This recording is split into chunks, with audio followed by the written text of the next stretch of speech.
तो कहते हैं कि ठीक है, मनुष्य दरिद्र इसलिए होता है, बताया उन्होंने, पहले तो आनाकानी किया, फिर उन्होंने बताया। तो कहता है कि आप कह रहे हैं कि कर्म करना चाहिए, कर्म से परिस्थितियाँ सुधरती हैं।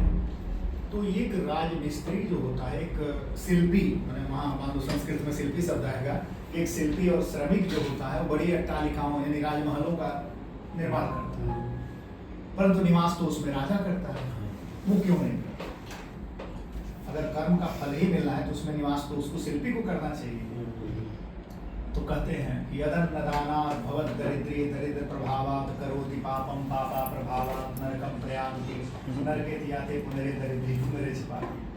क्योंकि जब मनुष्य सामर्थ्यवान होकर ईश्वर की सत्ता के निर्माण के निमित्त दान नहीं करता है, दान में तो है श्रम, श्रम में आप कुछ भी दान कर सकते हो, दान में सिर्फ धन देना नहीं होता है, दान में आप वृक्ष लगा सकते हो, दान में आप गायों को बढ़िया व्यवस्था दे सकते हो, गाय में ब्राह्मणों के बच्चे पढ़ रहे हैं इनके लिए आप वस्त्र पुस्तक इत्यादि खाने की व्यवस्था दे सकते हो, किसी धर्मशाला या जल के लिए कुछ कर सकते हो, जो मतलब इस युग का जो नियम कर सकते हो, ये सब दान नहीं आता।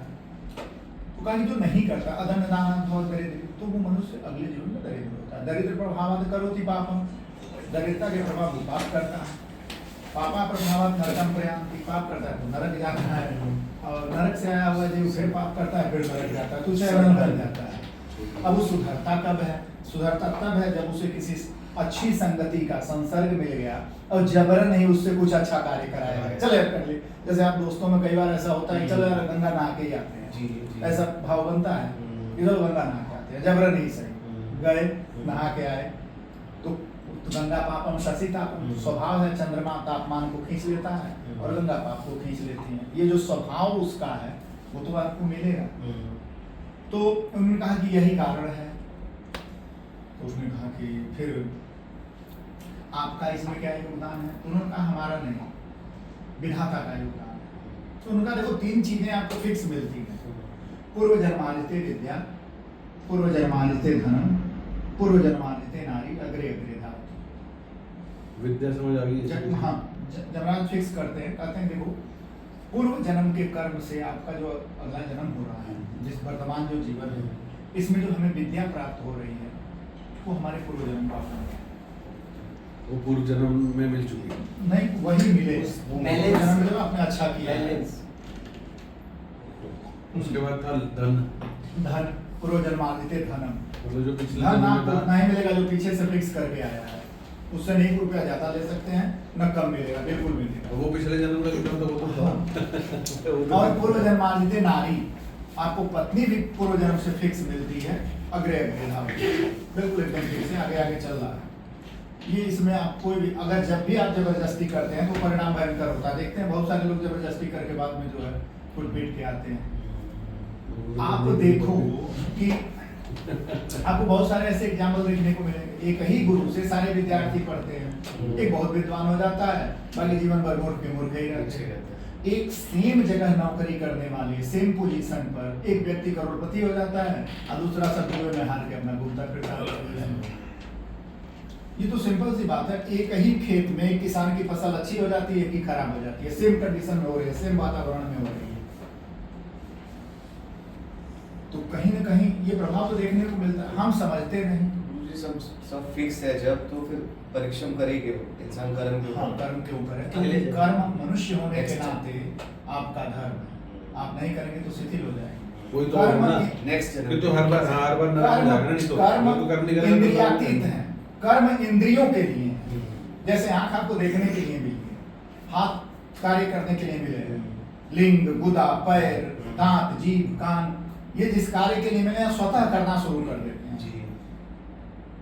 आप देखिए कि जब हम माता के पेट में होते हैं 9 महीने, उस समय हमारी स्थिति ये होती है कि हम बहुत सारे नसों से बंधे होते हैं, एक लेयर में होते हैं, वो कड़वी मीठी जो भी चीजें खाती हैं तीखी वो सारी जाती हैं।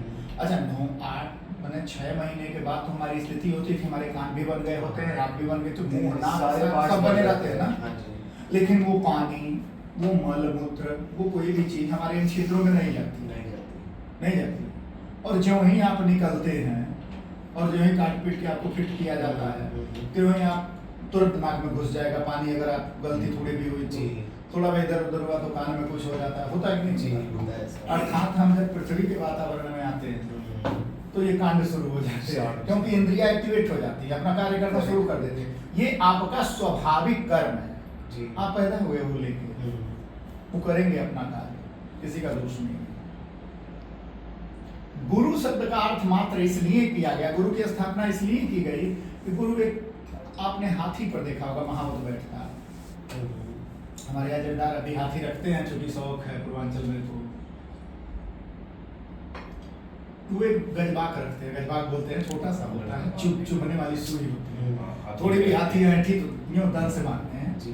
और अंकुश, उसका संस्कृत में अंकुश कहते हैं, तो अंकुश से वो नियंत्रित हो जाती है, डर जाती है। उतना बड़ा हाथी डर जाता है अंकुश से। बाकी तो हाथी तो चाहे कुछ भी कर सकती है, इतना बल है, प्रकृति ने दे रखा है उसको।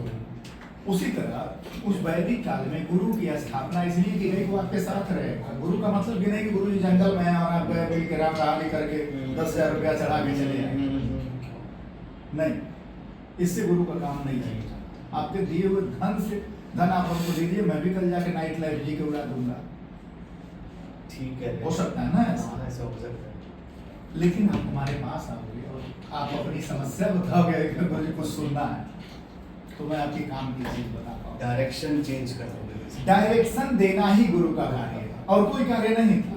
डायरेक्शन मांगो। और डायरेक्शन का कार्य था वो लोगों को सुधार, राजा उसी के सर में पड़ेगा। एक चीज बताओ सर गुरुजी, इसकी डायरेक्शन देनी है। ये रियल एस्टेट हर एक का ना कोई बिजनेस होता है, ये पहले था जिसमें तेरा परफेक्ट काम डीएसए था ना? डीएसए और मेरा मतलब बिजनेस ही रहा है जी, मतलब इम्पोर्ट एक्सपोर्ट भी रहा है, कपड़े का भी रहा है, और अपना डीएसए बैंक्स वगैरह भी चलाया मैंने, लोन्स इंश्योरेंस का भी।